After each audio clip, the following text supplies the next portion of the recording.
Olá, meus irmãos e irmãs de Ideal Espírita, vocês amigos e amigas que nos acompanham aqui na página Estação da Luz Espírita, muitíssimo obrigado mesmo pela sua companhia.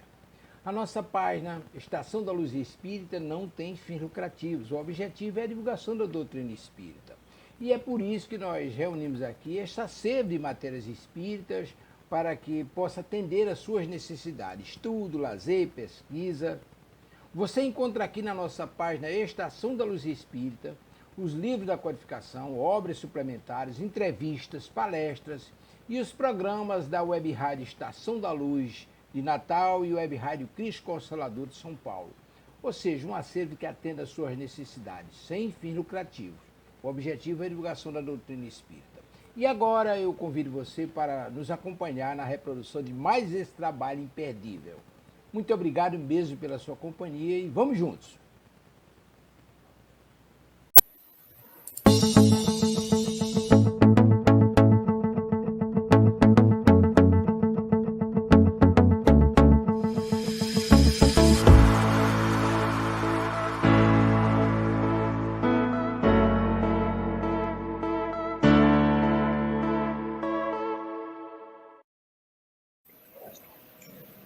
Quase. Bom trabalho.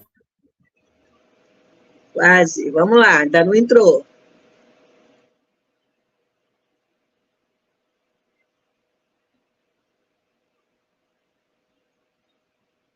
Boa tarde, sejam todos muito bem-vindos a mais um programa da Web Rádio Cristo Consolador.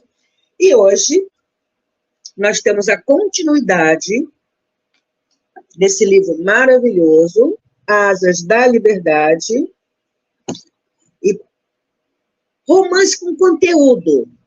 Romance tem conteúdo. Vamos estudar, vamos aprender. E olha que Jerônimo Mendonça, que espírito corajoso, porque ele abriu o livro assim, dessas encarnações, em que ele foi o cão chupando manga, e não é um caramelo da vida roendo caroço de manga, não. Entendeu? Olha, é cada coisa que você fica assim, oi, é o quê, meu filho? Como é que tu me faz um negócio desse? Pois é, mas fez. Fez isso e muita coisa. Então,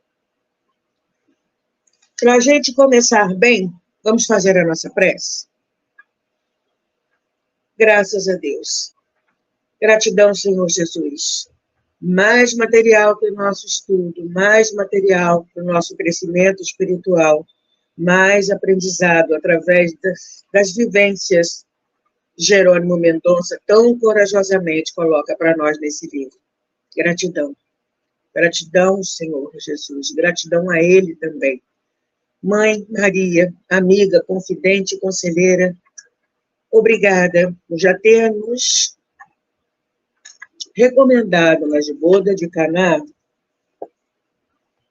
fazer tudo aquilo que seu filho nos manda fazer. Estamos a caminho. Nos pegue pelas mãos e nos encaminhe até seu filho, mãe. A sua bênção para todos nós. E que todos nós, encarnados e desencarnadas, possamos estar em paz. Graças a Deus. Pergunta número 1. Como você está se sentindo hoje? Pergunta número 2. A água está por aí? Porque é preciso. Hoje, aqui no Rio de Janeiro, deu uma esfriadinha. Vamos ver quanto tempo vai durar. Também tem isso. Aí você vai mexer nos casacos, está cheirando aguardado. É um problema sério.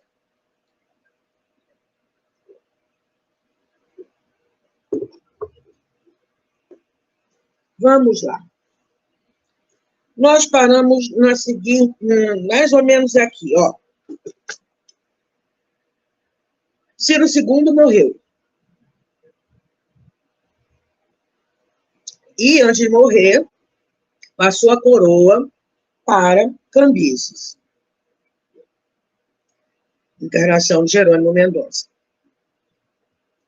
Todo mundo assim, né, com ele, desconfiaram que ele havia morto o irmão Esmerdes. Mas não havia prova, porque os dois ajudantes de ordem dele, braço direito e braço esquerdo, deram um jeito no cadáver. Tá. E aí ele ficou pensando, onde mais conquistar? E o Ratan, que o havia reconhecido, eles estiveram juntos numa encarnação passada, antes da encarnação que Jerônimo começa a contar, ele teve uma outra também lá para as bandas do Egito, que ele era um canecor chupando manga, né? Um mastim tibetano chupando manga. O índio pegar com a mão aquele homem. Meu Deus. E o Ratan reconheceu que o Ratan, encarnado agora, ele tinha mediunidade, olhou para ele, tum. Bom, tanto faz, tantas voltas deu, que ele agora é o terceiro braço do Cambises. E começou a encher a cabeça do Cambises para ele conquistar o Egito. Ele tinha vindo de lá, na encarnação lá, que ele foi o mastim tibetano chupando manga, voltou numa encarnação dificílima, que ele teve a chance de se reerguer espiritualmente, de recomeçar e tal.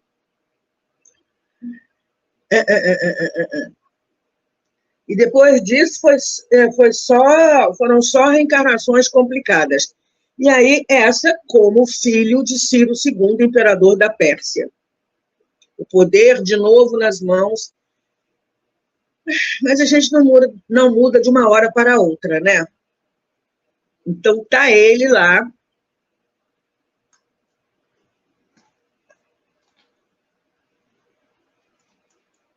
Espera aí que meu computador aqui resolveu pifar. Está ele lá. Eu faço aqui o programa no celular, não se preocupem. Aprontando tudo de novo, com a mesma personalidade que ele tinha, não mudou nada ainda.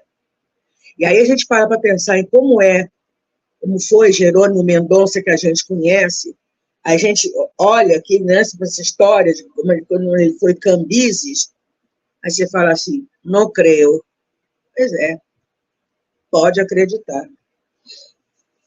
Então, e o faraó da época, Hermes, achava que ia se dar bem contra o exército de Cambises, no caso agora, o exército persa, porque havia um deserto. Era uma faixa pequena? Era. Mas deserto é deserto, gente. Deserto existente, ó. Nós paramos mais ou menos aqui, ó. Hermes, porém, era um homem idoso e experiente. E, conquanto a situação não lhe fosse propícia, ainda tinha a esperança de conseguir vencer, rechaçando os invasores persas. Eles tinham um grande triunfo.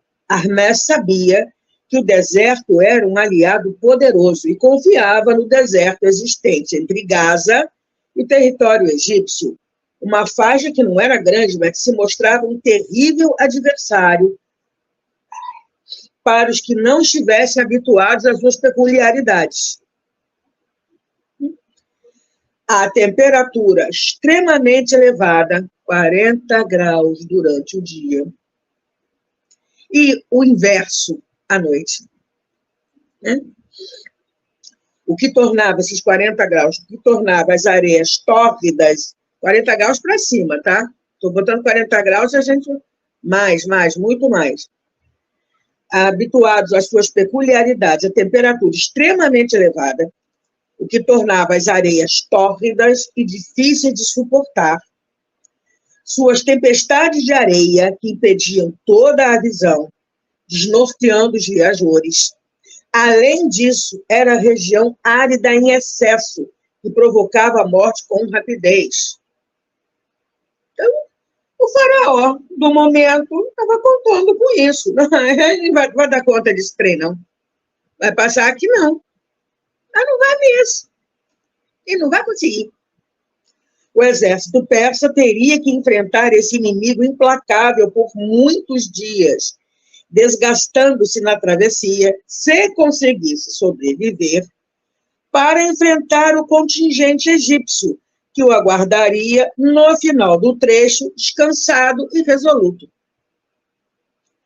Como o destino trabalha dando a cada um aquilo que merece, o exército persa foi favorecido, entre aspas, milagrosamente, pela deserção de um oficial egípcio.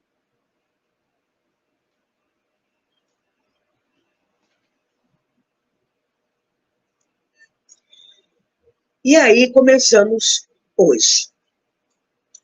Certo dia, o Jerônimo coloca ele contando a história, né? Então, por isso fala eu, meu, seu, tá.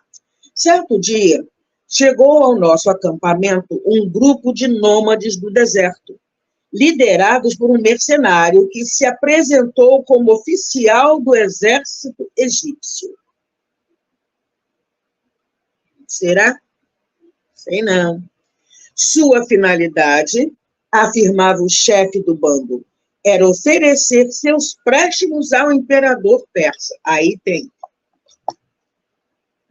Não. Tem alguma coisa errada aí.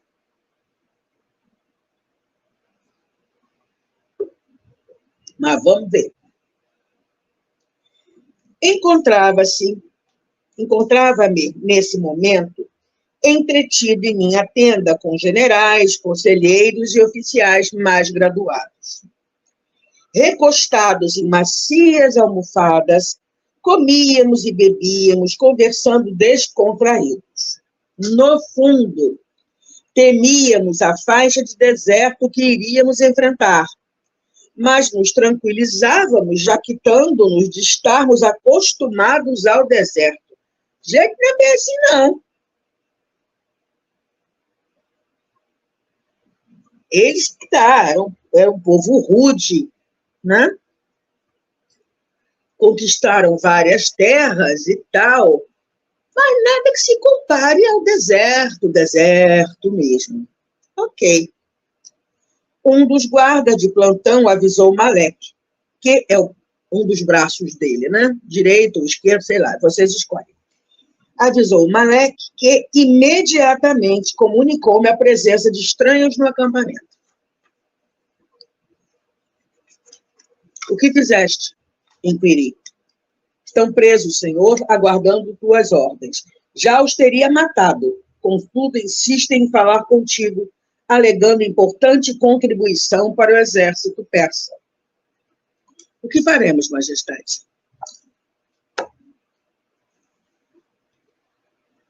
Pensei por momentos, depois ordenei. Traze-me o chefe.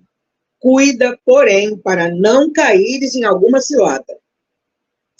Não te cause isso preocupação, meu senhor. Rafiti está atento para qualquer eventualidade. É o outro braço dele. Dispensei-o com um gesto. Alguns minutos depois, retornou com um desconhecido alto, magro, com as mãos amarradas, ladeado por 2 soldados. Fiz um sinal para que se aproximasse. Todos os presentes se calaram. O egípcio rojou-se ao solo, curvando a cabeça até o chão. No entanto, apesar da atitude humilde, havia nele um ar de orgulho que me incomodou. Fala, infeliz. O que desejas? Como te atreves a entrar no acampamento persa desafiando nosso poderio? Filho dos deuses, só pretendo ajudar. Estupefato, sorri com ironia diante da sua pretensão.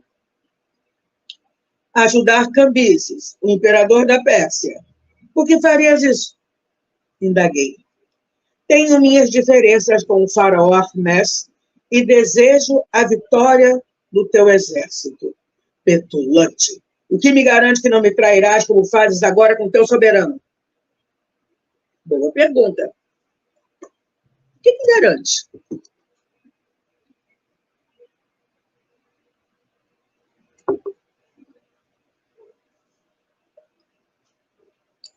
nenhuma garantia. Precisas confiar em mim, majestade. Reconheço que, no mínimo, és corajoso para teres ousado estar sozinho entre teus inimigos. Permite que eu fale, majestade, e não te arrependerás. Muito bem. Considerando que eu resolva confiar em ti, o que tens a nos oferecer?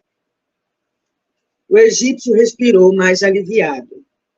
Depois, pôs-se a falar. Majestade, não ignoro tua familiaridade com as areias do deserto. Todavia, esse trecho que terás que atravessar com todo o exército, embora relativamente pequeno, é insidioso e tem causado a morte a pessoas bastante experientes. Assim, ofereço-te a ajuda de meus homens, criaturas nômades do deserto e profundos conhecedores da região.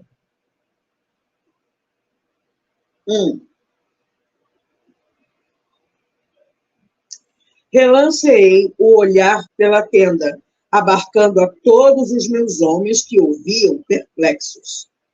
Depois voltei a fitá-lo com sarcasmo. E o que tem esse pequeno deserto de tão especial? Perguntei, caindo na risada e sendo acompanhado pelos demais. Sem deixar-se influenciar, ele respondeu com tranquilidade, mostrando grande segurança e conhecimento de causa. Majestade, as temperaturas são elevadíssimas, as areias tórridas e não existe água. As tempestades de areia ofuscam a visão e os menos experientes perdem o rumo. Não farás a travessia em menos de 10 dias e, até lá, todo o exército persa terá sido exterminado.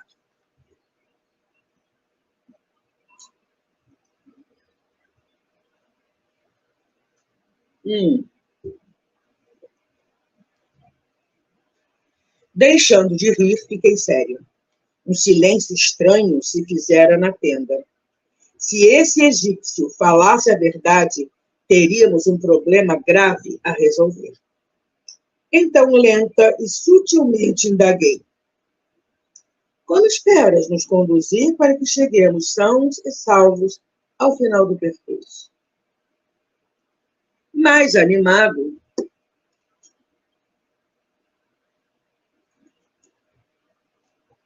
percebendo que conseguira finalmente despertar meu interesse, o egípcio explicou. Senhor, já pensei em tudo. Meu plano é montar um comboio de camelos que, em esquema de revezamento, transporte água até onde o exército persa estiver localizado, sem impedir, naturalmente, que as tropas continuem avançando. Os soldados chegarão com condições muito melhores e com moral elevado para enfrentar, no final do deserto, o faraó, que o estará esperando para defender com ardor e coragem o seu território e não deve ser subestimado. Todavia, se o exército persa conseguir atravessar mais rapidamente o fatídico deserto, levará grande vantagem, pois Hermes não conta com isso. Fiquei maravilhado com a solução encontrada pelo oficial egípcio. Então, Hermes II contava com o extermínio do nosso exército, pois iria se surpreender. Com decisão, ordenei. Como te chamas? Artef, majestade, para servir-te, respondeu, inclinando-se. Faça-se como planejado. Aprova a ideia. Soltai-o, ordenei aos guardas. Depois dirigi-me ao egípcio. Pois bem, Artef, terás a oportunidade de provar que estás com a razão, mas cuidado. Não tentes me enganar ou fugir, porque meus homens estarão atentos aos teus menores movimentos. Ele sorriu pela primeira vez, abrindo os braços, agora livre das correntes. Majestade, como poderei fugir, cercado pelo invencível exército persa de Cambises? Também sorri diante do seu bom humor. Com um gesto, dispensei-o, ordenando a um de meus oficiais que lhe fornecesse tudo o que fosse necessário para dar sequência ao seu plano. Aquela noite encerrou-se em meio a muita alegria.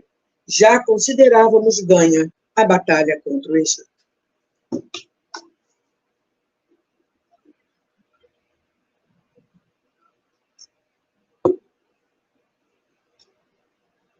Encerramos o capítulo 22. Partiu o capítulo 23. Senhores do Egito.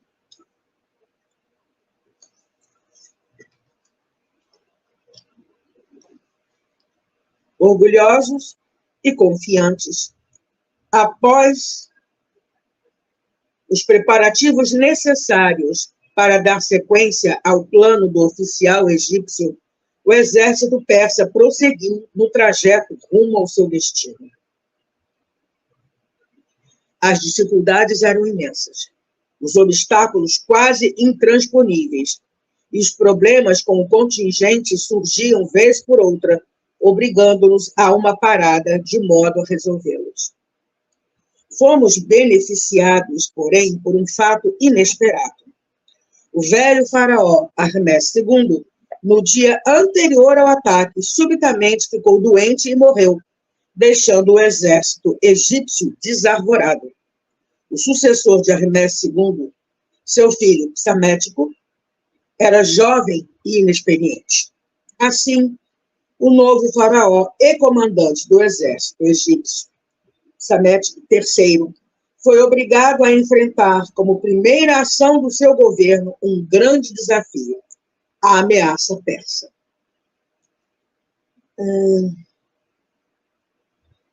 Eu ia comentar alguma coisa aqui, esqueci, deixa eu voltar aqui.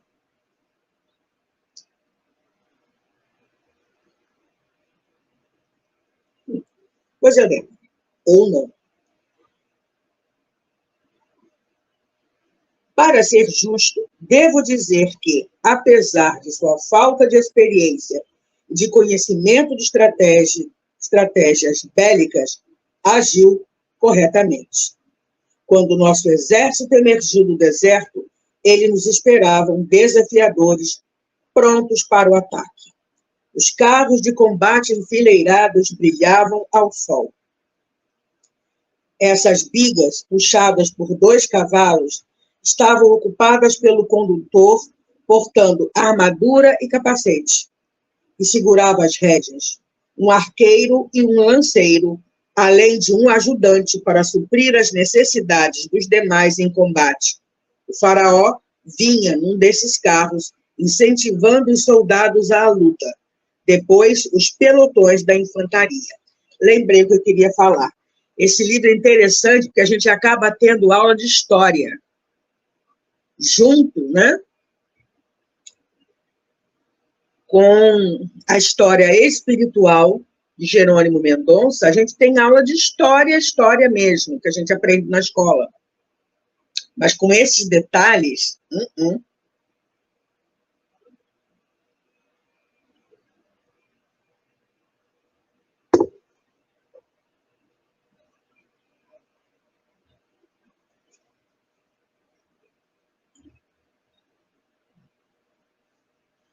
Avançamos lutando bravamente e com inaudita coragem. A verdade é que não podíamos retroceder. Dentro de nós estava esculpida em imagens ardentes a travessia do deserto que acabáramos de fazer. Sabíamos que não poderíamos voltar no caso de uma fuga, pois nosso único caminho seria retornar para o terrível deserto, o que era absolutamente impraticável. Assim, era preciso avançar sempre, sem medo e com determinação. Os egípcios, por outro lado, lutavam com bravura, apaixonadamente, defendendo seu território, propriedades, negócios, famílias, a liberdade, enfim. Tudo o que o Egito representava para eles estaria perdido se nós conseguíssemos a vitória. No ardor do combate, vimos os indícios desse medo nos olhos febris, nas respirações ofegantes. Sabíamos que os seus corações batiam forte, que seus reflexos trabalhavam com rapidez para frustrar um golpe certeiro, ao mesmo tempo que brandiam a machadinha com firmeza sobre o inimigo. No entanto, após horas de um combate sangrento, estávamos vencendo. O chão se encontrava juncado de cadáveres e feridos, cujo sangue era absorvido pela areia, grande parte deles de egípcios. O faraó psamético, também se dando conta desse fato, percebeu que a quantidade de seus soldados diminuía, atingida pelos invasores persas, e, reconhecendo que perdia a batalha, tomou uma decisão que lhe pareceu a mais adequada no momento. Deu ordem aos seus generais para a retirada das tropas. Assim, a legião egípcia fez meia volta e iniciou a fuga, enquanto nossos guerreiros soltavam gritos de júbilo, comemorando a vitória. Sim, ali, na região de Pelusa, no delta do Nilo, derrotamos os egípcios. Satisfeitos,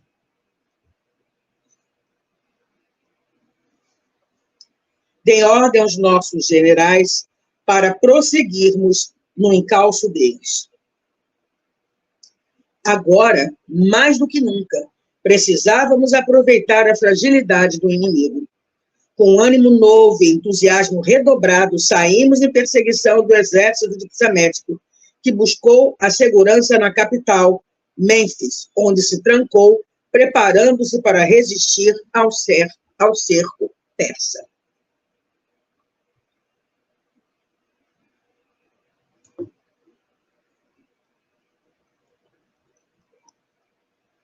Quando vimos o que ele pretendia, exultamos. Sua desesperada ação seria a nossa vitória.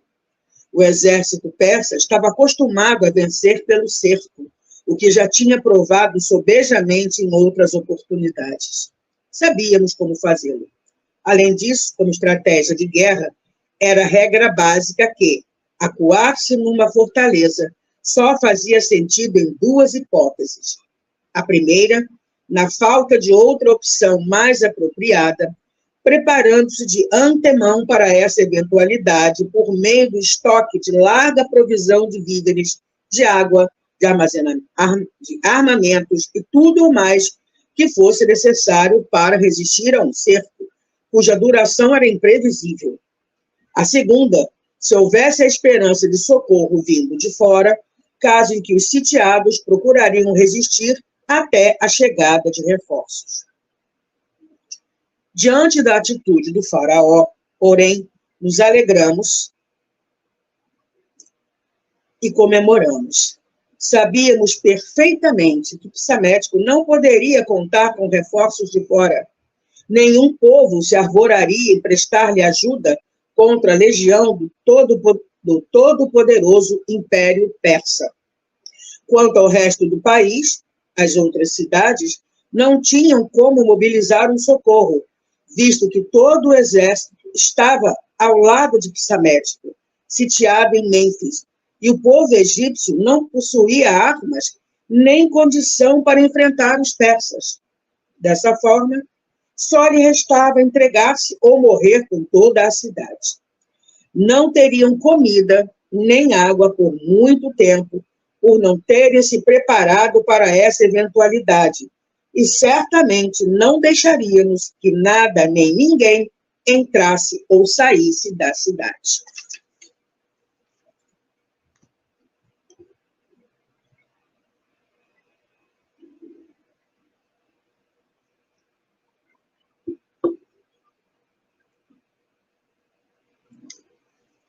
Por outro lado, nossa situação no exterior era bastante confortável, pois nada nos faltava.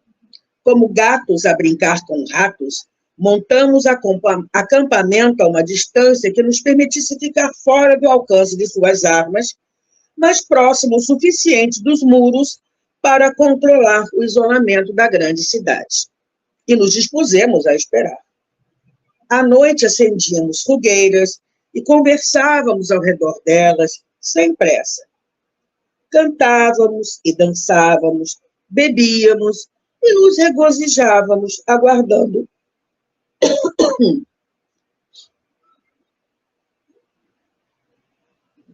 Desculpem. Aguardando a capitulação egípcia. Aos poucos, começaram a se aproximar de nós comerciantes, malabaristas, malfeitores perseguidos pela justiça e, como não poderia deixar de ser, também mulheres em busca de diversão. Ofereciam-nos tudo o que o dinheiro pode comprar.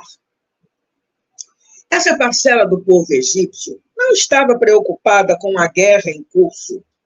Vinha em busca de defender seus próprios interesses, seus negócios e suas vidas. Passaram a conviver conosco. Brindávamos juntos, davam-nos presentes em troca de proteção, vendiam seus serviços a peso de ouro, prestando-nos favores. Mênfis, contudo, resistia bravamente. Diante da fome, da sede, das doenças e das mortes dentro da cidade, a multidão se aglomerara diante do palácio de Psamético, suplicando ao faraó que abrisse suas portas. Indignavam-se diante das notícias de que dentro do palácio real havia fartura e ninguém se privava de nada enquanto eles morriam à míngua. Ao mesmo tempo, as informações que corriam sobre o inimigo tranquilizavam o povo. Aqui temos um probleminha, porque enquanto o pai, Ciro, respeitava os povos, respeitava a religião dos povos, né? Nunca foi nada contra. Ele era respeitado porque ele respeitava os povos conquistados. Esse aqui não, o Cambises não. Se ele pudesse matar, ele matava, ponto. As notícias divulgadas eram que os persas costumavam ser generosos com os vencidos, não lhes impondo restrições humilhantes. Na época do Ciro, sim. E o Cambises e o Ciro discutiam muito a respeito dessa postura do Cambises. Não, que tem que respeitar nada, eles têm que aderir aos nossos deuses, eles têm que fazer isso, aquilo, parará, parará. Então, estão crentes que isso vai acontecer, o que o Ciro fazia. Que os povos que se submeteram ao Império Persa viviam em paz e segurança, que os templos eram respeitados e que continuavam a manter sua fé e a cultuar seus deuses. Você não vai prestar? Diante do clamor da multidão cada vez maior que acampava à frente do palácio, gritando e suplicando por ajuda, embora a guarda real procurasse expulsar os manifestantes mais afoitos, diante da devastação do povo que morria aos milhares, de fome, de sede, de doenças, o faraó não teve mais como suportar a pressão. Atendendo ao clamor dos súditos,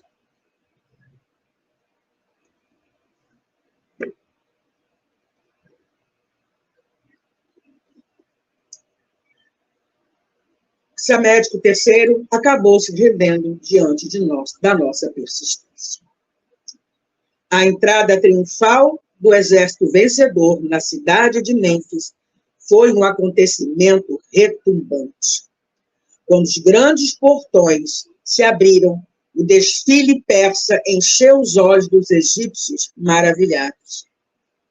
As fileiras disciplinadas e simétricas dos soldados, a quantidade de homens e de artefatos de guerra, mostrando nosso poderio, fizeram o povo curvar-se de admiração e respeito à nossa passagem.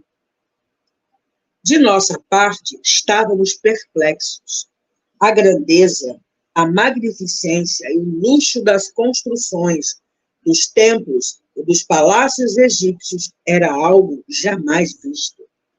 Aquilo que na Pérsia considerávamos como belo e luxuoso, ali era tosco e grosseiro. E eu, o grande conquistador Cambises II, imperador da Pérsia, Apesar da vitória, senti-me humilhado diante de tamanha riqueza. Naquele momento, lembrei-me de Ratã, o terceiro braço dele, aquele que se lembrou dele de outras encarnações, que também aprontou muito junto com ele, né? Nas descrições que me fizera do esplendor egípcio, nada havia de exagerado. Ao contrário, o que tinha sob meus olhos era superior a tudo o que imaginara. Não ignorava que o Egito era um país antigo, cuja história era soberba, mas a visão da realidade deixou-me tomado de verdadeiro assombro. É engraçado que eu estou aqui lembrando de fotos das pirâmides. Ele foi escravo e trabalhou na construção de uma tumba do faraó. Naquela época foi lei de causa e efeito, porque antes dessa primeira encarnação, né, que ele relata completa no livro, ele tinha vislumbres da antiga. E como na antiga, ele teve a língua arrancada quando foi escravo na tumba do faraó, construindo a tumba do faraó.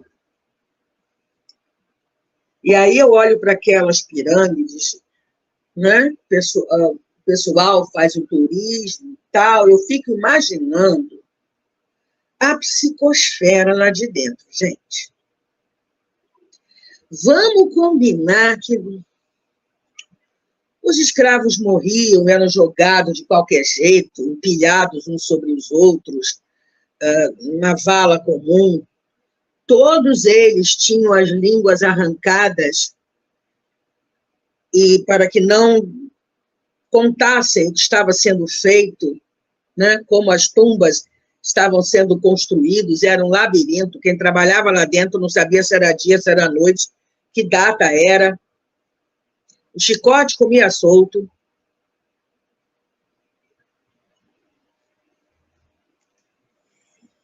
Ai, dor.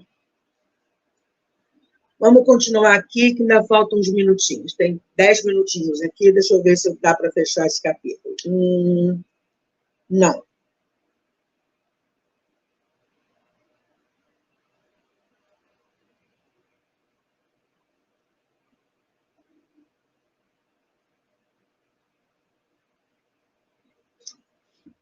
Isso vai dar um ruim aqui. Não vou dar spoiler, não. Vamos aqui. Não é preciso dizer que, a partir daquele momento, dominamos o Egito. A queda de Mênfis, no Baixo Egito, determinou a derrocada do país. Pegaram a capital, o resto vai embora. Também não é preciso dizer que o povo iria se surpreender, pois tudo o que conheciam sobre os persas dizia respeito a Ciro, imperador persa, mas quem governava agora era eu, Cambises II, que pensava e agia de maneira diferente. Diante do palácio faraônico, joguei a cabeça para trás e soltei uma gargalhada. Sentia-me jubiloso por ter os egípcios sob meus pés. Um prazer demoníaco me dominou, como se Perdão.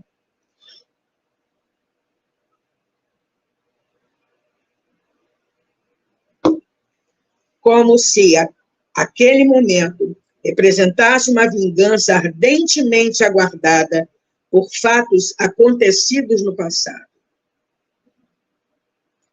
Como se eu já tivesse sido espezinhado por eles e agora tivesse a oportunidade da revanche. Foi a época que ele foi escravizado.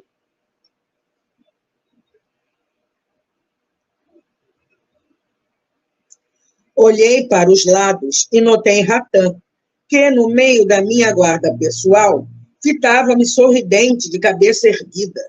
Curioso é que percebi, em seu olhar, a mesma satisfação e o mesmo orgulho que eu sentia diante dessa conquista, que representava a queda do último dos reinos antigos independentes. Corria o ano de 525 a.C. Olha quanto tempo. Subindo as escadas do Palácio Real, Meu peito se inflava de orgulho, considerando-me onipotente. Submeti o faraó, que depusera as armas, aos maiores vexames. Aprisionei-o, humilhei-o publicamente e depois o deportei para Susa. Mandei passar no fio da lâmina seus assessores mais diretos, procurando preservar a lealdade à minha volta. Desde que coloquei os pés naquele palácio, tudo o que havia de pior dentro de mim pareceu aflorar com mais intensidade. Sob a assistência de Ratã, que me denunciava o menor deslize cometido pelos egípcios, eu punia os traidores com a morte. Quanto sangue, né? Meu Deus. O Egito todo se rendeu, dobrando-se à minha vontade. As festividades prosseguiam no palácio em honra à nossa vitória. Vestido com o traje real e o manto, eu trazia a barba postiça. Na cabeça, a dupla coroa branca e vermelha, símbolo do Alto e do Baixo Egito, além do cetro e da chibata nas mãos. Os nobres egípcios vinham prestar-me obediência e lealdade, trazendo presentes em ouro e magníficos ornamentos. Joias belíssimas e valiosas como broches, colares, peitorais, brincos e braceletes. Vasos riquíssimos, ânforas de óleos aromáticos, estojos de alabastro finamente lavrados, caixas em lápis lazuli, portando armas incrustadas de pedras preciosas, presas de elefante e tudo que tivesse valor. Meu coração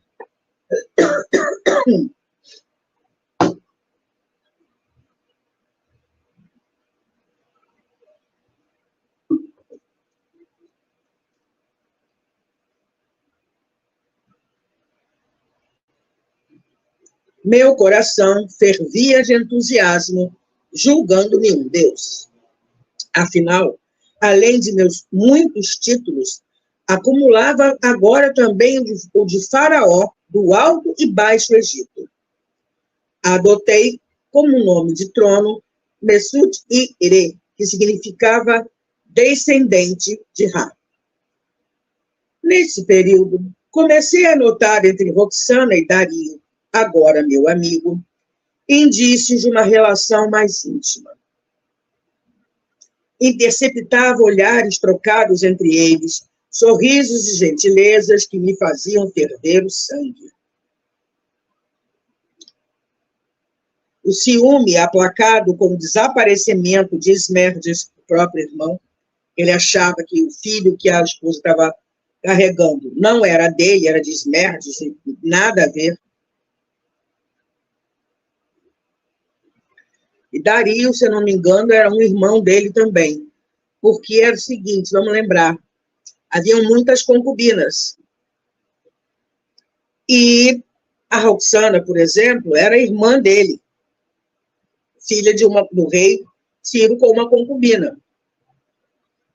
E o Dario, se eu não me engano, também, Dario, também aportuguesaram como Dário, mas é um nome, né? Pois é. Não tem acento. E aí, ele viu, né? E começou assim, ó. O ciúme aplacado com o desaparecimento de Esmerdes, que era o outro irmão dele, voltou com todo o seu peso. Mantendo-o sob vigilância cerrada, cheguei à conclusão que nada havia da parte de Dario, que parecia verdadeiro amigo. O mesmo não poderia dizer de Roxana, cujos olhares o perseguiam onde estivesse. Deixei-me dominar por um ódio feroz. Certo dia, estando em meus aposentos, o guarda anunciou minha esposa Roxana. Mandei que entrasse. Nesse momento, estava mordiscando algumas tâmaras e tomando uma bebida feita de cevada, confortavelmente instalado sobre um leito, recostado em almofadas. Roxana levantou o reposteiro, e entrou sorridente. Sentou-se ao meu lado e apanhou com delicadeza uma fruta com sua mão longa e fina. Acompanhei seu gesto, não deixando de admirar-lhe a mão que sempre me fascinara. Começamos a conversar. De repente, ela disse-me: meu esposo e rei, trago-te uma notícia auspiciosa que espero. Que espero irá proporcionar-te muita alegria. Vamos lembrar que o primeiro filho dela morreu. Está me escutando, Zezé? Estou sim, está tranquilo. Você está sem som, Zezé. Ué, eu estou sem som? Tá não. Viu? Olha o seu microfone. A Regiane está falando que eu estou com som. Eu acho que é painho. Desliga aí. Liga aí pro painho. Desculpa, voltando então. Estou continuando. Então, lembrando que o primeiro filho dele havia morrido, uns 2 anos. E aí, ela chega para Cambises e fala: meu esposo e rei, trago-te uma notícia auspiciosa que espero irá proporcionar-te muita alegria. Pois fala, Roxana, estou esperando um outro filho teu, respondeu sem rebuços. Abracei-a feliz com... Opa!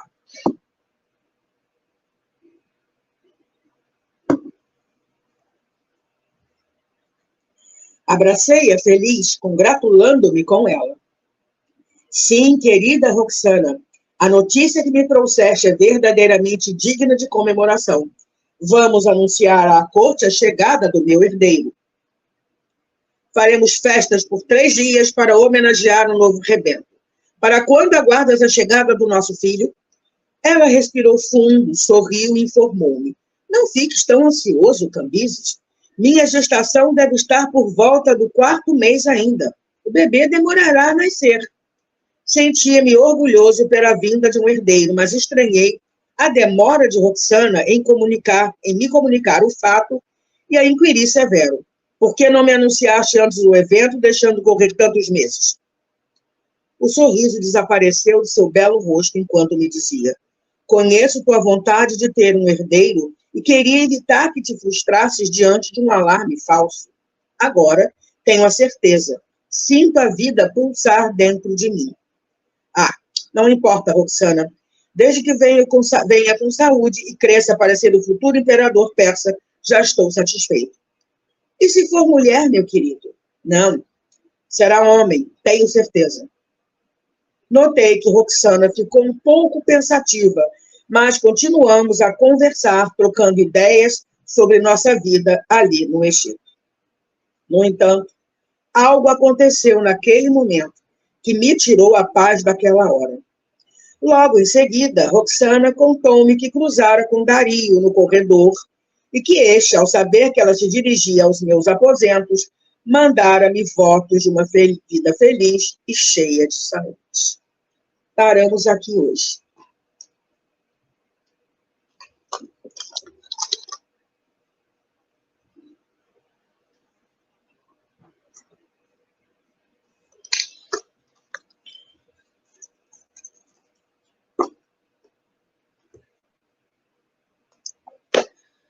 Produção, por acaso apareceu algum encarnado para eu dar oi? E desencarnado não precisa, não.